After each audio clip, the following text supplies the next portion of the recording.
Recently, I started a new virtual campaign with some players who were new to the hobby.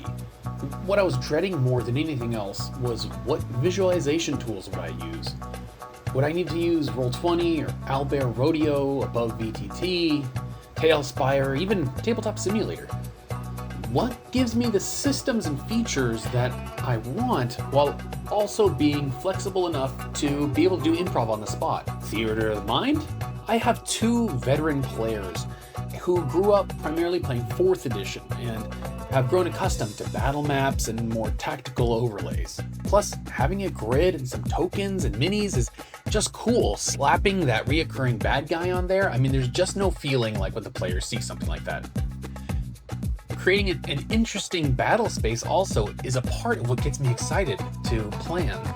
It introduces a whole slew of new potential mechanics to bake in, like verticality, hazards, and environmental aspects. Most VTTs just feel too clunky, too stiff, with layer management that can be great for planning in advance, but when you make stuff on the spot like I do, it's very hard to change things. So what did I end up using? Well, I need to figure out what exactly I wanted from a VTT, and what was the closest digital approximation to my friends and I getting around a dry erase board like we did when we all lived closer together. Then one day, when I was watching a GDC talk, I saw them using a digital whiteboard. It just clicked in my brain. Perhaps I was overthinking things. Perhaps a digital whiteboard is all I needed. And I was about to find the greatest VTT I've ever used.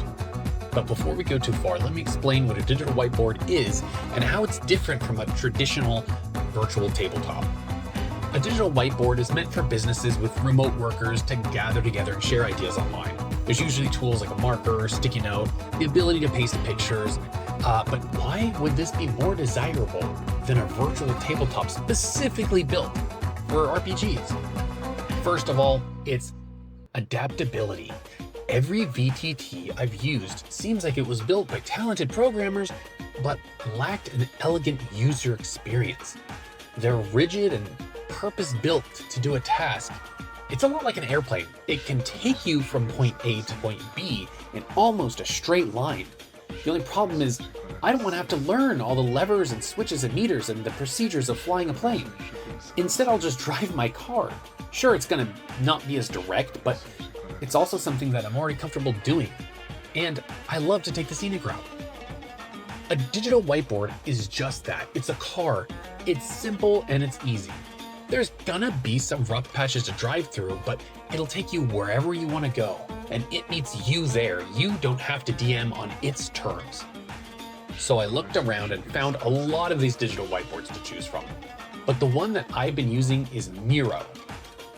After using it for my current campaign, we have adopted it to many more, and it works flawlessly. It's fast, it's fluid, it's responsive, and coherent. So here's some of the pros. Imagery. My first thought were, what are Miro's limits? I took every image I could find on my computer and dropped it all into a Miro whiteboard. And after taking a minute to compute the nonsense I was trying to display, all the pictures were there and there's no noticeable lag. The other is scope.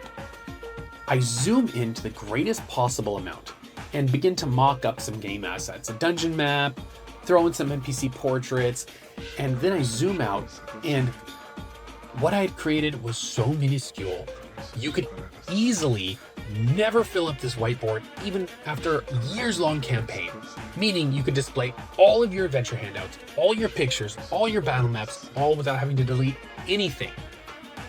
Next is the ability to quickly draw on the board. There's various tools, and I know what you may be thinking, every VTT has these. Yes, but Miro was built to be used on iPads and tablets like an Apple Pencil, so my artist brain can not only sketch out an entire encounter, but have it be responsive and actually feel good. I've made some battle maps that I'm quite proud of, especially because many of them were built on the spot. It took me a minute or two to just sketch them out, and boom, they were there.